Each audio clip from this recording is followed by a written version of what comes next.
I don't think marriage should be about money, but some people really care about wealth more than anything else. My sister-in-law, Laura, is one of those people.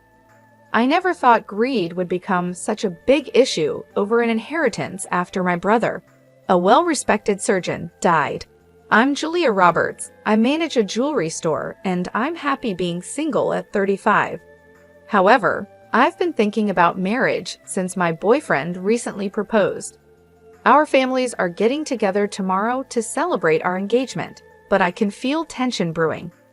My older brother Kyle, who is a well-known surgeon in Paris, has always looked out for me and taught me a lot because he's much older. He jokes about checking out my boyfriend as if he were my dad, which makes me laugh. But I can tell he's a bit worried. Kyle's marriage to Laura, a very beautiful woman with questionable morals, really shows the conflict between looks and true character. Despite their glamorous life, Laura's love for luxury puts a strain on our family relationships. Her need for expensive things often comes before her promises, leaving us let down and upset. At first, we overlooked Laura's behavior, thinking it was because of the pressure to look good. But as she started skipping more family events, our patience started to wear thin. Her decision to cancel on tomorrow's gathering at the last minute for tea at a fancy hotel is a perfect example of her selfishness. While we wouldn't mind her not being there, it's her lack of thought for others that really bothers me. I'm tired of always bending over backward to accommodate her every whim. I tried to talk to my brother about it, but his weakness for Laura stops any serious conversation. He just apologized for the inconvenience and tried to reassure me. He promised he would talk to her about her actions. "I'll be there tomorrow," he assured me, convincing me to drop the issue for now. What bothers me the most isn't just Laura's selfishness, but also how she gets my busy brother to say sorry for her and do her tasks, even though she doesn't work and could handle them herself. Despite being at home full-time, Laura doesn't do housework. She hires cleaners and prefers to eat out. Her days are filled with shopping for brand-name items, leaving little time for real responsibilities. The next day, our family meeting went well, and my boyfriend won everyone over. It was a nice gathering, although it didn't last long. That evening, just as I was relaxing, Laura called out of the blue and started yelling. She demanded scones and macarons and scolded me for neglecting her. Confused, I tried to talk to her calmly, but she kept shouting. Despite my efforts to explain, Laura kept demanding, paying no attention to reason. She even demanded a souvenir from the hotel and had so many other unreasonable expectations that left me both puzzled and tired. What should have been a happy evening ended with me feeling exhausted and annoyed because of Laura's unreasonable demands and outbursts. I wondered how Kyle managed to find peace in his daily life with Laura's constant mood swings. What made him marry her in the first place? While her beauty was obvious, her self-centered nature was off-putting. I thought maybe she was spoiled because of her looks. I was worried for Kyle, but I knew I shouldn't interfere with his marriage. It was his choice, after all, and he had always respected my choices too. The next day at the jewelry store where I work, I saw Laura outside, walking arm in arm with a man around her age, probably in his late 30s. They were chatting comfortably as they came into the store. I paused before going over to them. Laura acted like nothing was wrong when she saw me, which made me even more uncomfortable. When I asked about the man with her, Laura said he was just an old friend from her modeling days. Still, seeing them together, especially since she's married, made me feel uneasy. As Laura looked at the jewelry, she boldly asked if she could get an employee discount, seemingly unaware that this was inappropriate. I calmly told her we don't offer such discounts. Honestly, I didn't like the idea of her friend buying things for her, and she seemed slightly annoyed when I told her the discount wasn't available. Laura picked out some items and left, leaving the man to pay the bill. This made me wonder about their relationship. That evening, I decided to talk to Kyle about what I saw, but when I called him, he seemed really down. "Kyle, what's wrong?" I asked, noticing he was upset. I had my suspicions about Laura, but I didn't mention them. When I tried to talk about my upcoming wedding, Kyle seemed distracted by his own thoughts. He talked about saving for our wedding next year and invited me over, but didn't say much about Laura. His uncertainty made me curious. Although I tried to discuss the wedding details, Kyle was non-committal and ended the call abruptly, asking me to meet at our parents' house without explaining why. Maybe he wasn't feeling well. Kyle, a dedicated surgeon, often puts other people's needs before his own health, and this tendency of his to ignore his own health worries me, despite his jokes about the risks of his job. I couldn't stop thinking that his non-stop work schedule was wearing him down. I doubted that Laura, with her self-centered attitude, could give him the support he needed. Kyle sent an email later outlining the plan for a gathering at our parents' house. When I got there, I was shocked to see how pale and worn out he looked, worse than ever before. I asked him how he was, but he just gave me vague answers about being busy with work. Finally, I gathered the courage to talk about Laura's recent actions. I told him about her visit to my store with a young man and wondered aloud if she was deceiving him again. Laura's past actions had always worried me, and I couldn't overlook them any longer. I've been too busy with work to pay much attention to her, my brother confessed. Our parents were upset by her absence at the gathering, which gave me a chance to bring up my concerns. When I asked Kyle about Laura's absence, he said solemnly, "Laura isn't here today, which is why I asked you all to come. I have a favor to ask." With a serious look, Kyle shared some shocking news. Despite our shock, he stood firm, leaving us stunned. 5 months later, tragedy struck as my brother died from stomach cancer, a result of constant stress and overwork. It was a harsh truth to face. Despite his commitment to saving others, he had neglected his own health. He had started to see signs and went through tough tests that confirmed his illness. We wished he had told us sooner. Tears flowed at his funeral, surrounded by a deep feeling of loss. I remembered all the ways Kyle had supported me during my early challenges. His death before he even turned 20 left us overwhelmed with grief. Yet during our mourning, Laura's actions were glaringly obvious. She wore a flashy necklace to the funeral, a gift from another man, showing no respect for the solemn occasion. Her insensitive behavior was unbearable. Overcome with anger, I confronted her. "Why are you wearing that?" I asked, my voice shaking. "Don't you realize how much my brother cared for you?" Laura just smiled, seemingly untouched by the seriousness of the situation. "I know," she replied carelessly. "It's just how the world works. If you're so unhappy, why did you marry me?" Her harsh words really hurt, and I had to hold back my anger in front of my brother, our parents, and the others. It was clear that Laura didn't care about my brother's memory at all. Her selfish behavior and her careless talk about their marriage and waiting for her inheritance made me furious.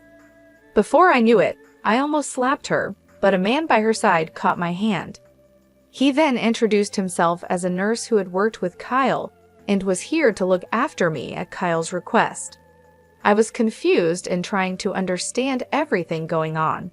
Despite the sadness of the funeral, hearing the laughter of the nurses and doctors, who were Kyle's colleagues, brought me a moment of comfort amidst the chaos. I turned to the nurse who had stopped me during the laughter for some clarity. His reply was straightforward. "Did the doctor leave any inheritance behind? Your family should know." His words hit home. I knew very well that my brother hadn't left any inheritance.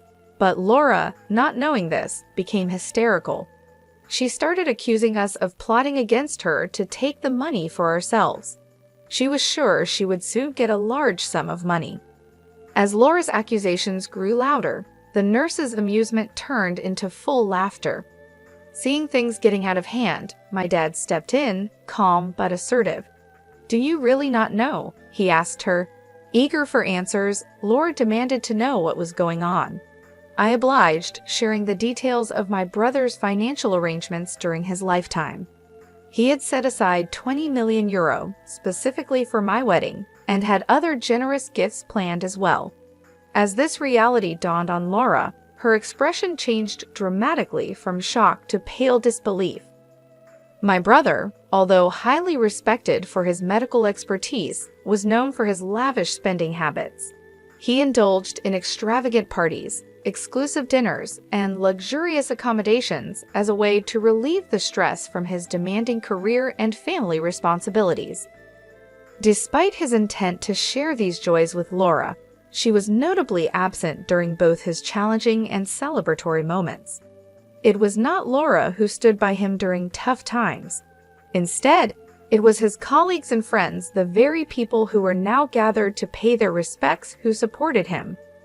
The nurses, whose laughter had earlier filled the room, began to share poignant memories of my brother's acts of kindness and generosity. They recounted how, despite his hectic schedule, he always made time to look after them, hosting gatherings that left a lasting impression. Their stories deepened their admiration for him, inspiring them to strive harder in their own careers. As they spoke, they revealed another significant act of kindness from my brother: the donation of the remainder of his estate to the hospital. Representatives from the hospital were present and expressed their gratitude for his contribution, which would help alleviate their annual struggles with research funding and improve future medical care. Witnessing the extent of my brother's compassion towards others, I couldn't help but feel a pang of disappointment towards Laura. While he had impacted so many lives in such positive ways, Laura, who should have been his closest companion, displayed nothing but selfishness and greed. Months later, Laura contacted me, her tone as demanding as ever, eager to secure what she believed was her rightful inheritance. However, her careless management of the estate affairs revealed a shocking truth. Despite my brother's considerable earnings, his assets were nearly depleted. In her pursuit of the mansion and other properties, Laura had overlooked the fact that Kyle had accumulated significant debts. This oversight left her with only a fraction of what she had anticipated. Her pleas for help were met with no sympathy, as her earlier behavior had alienated those who might have otherwise been inclined to assist her. I made it clear to Laura that with Kyle's passing, the family ties that loosely bound us had effectively dissolved. Her behavior throughout had spoken louder than any words could, revealing her true motives despite her claims of affection for my brother. "I could potentially help you out of this trouble," I told her, "but how can you expect that after you've been so blatantly selfish?" My voice was tinged with disbelief and disappointment as I spoke. Laura's response was fraught with impatience, a stark contrast to the composed facade she usually maintained. She was grappling with the new and harsh reality of inheriting not only the mansion, but also the substantial debts that came with it. I reminded her, somewhat coldly, that inheriting meant taking responsibility for both assets and liabilities. I even pointed out that she had the option to renounce the inheritance within 5 months of being informed. The suggestion that she might sell the luxury items she had amassed over the years to cover the debts only elicited a flood of tears and desperate pleas for forgiveness. Despite her remorse, or perhaps because of the insincerity I felt underlined it, I found myself unable to offer any consolation. The conversation ended with a heavy heart on my part, as I was unable to reconcile her past actions with the cherished memory of my brother. Following Kyle's death, the plans for my wedding had to be postponed by a year. During this challenging period, the cloud of depression lingered over me, a stark reminder of the loss and betrayal I had experienced. Recognizing my distress, my husband and his family extended their heartfelt understanding and support. Their compassion was a beacon of light during a time darkened by loss and disappointment. Determined not to let the memory of my late brother down, I vowed to live a life of gratitude, channeling my energies into supporting and acknowledging those who had stood by me through thick and thin. When the wedding finally took place, it was not just a celebration of union, but also a tribute to Kyle's lasting impact on those around him. His popularity and the respect he commanded among his colleagues became poignantly evident as many of them visited his grave to pay their respects. They shared stories of his generosity and kindness, especially towards his coworkers, further cementing his legacy as a man who had genuinely cared for others beyond the confines of family and personal gain. Through these reflections and tributes, the wedding became a dual ceremony of love and remembrance, intertwining my new beginning with the honoring of a life that, while tragically cut short, had profoundly touched many. This convergence of joy and sorrow underscored the complexities of life and the enduring influence of genuine connections forged in both joyous and challenging times. I was always concerned that my brother's generosity might make him vulnerable to those looking to exploit his kind nature. However, the overwhelming support from friends and colleagues after his passing reassured me that his goodwill had been genuinely appreciated, not taken advantage of. Meanwhile, news about Laura's decline began to circulate within the jewelry industry and among our social circles. Known for her lavish lifestyle and a series of questionable relationships, she painted a stark contrast to my brother's legacy of generosity and integrity. Laura, who had once lived in luxury, was now forced to sell her opulent mansion due to her unsustainable spending habits and the mountain of debt she had accumulated over the years.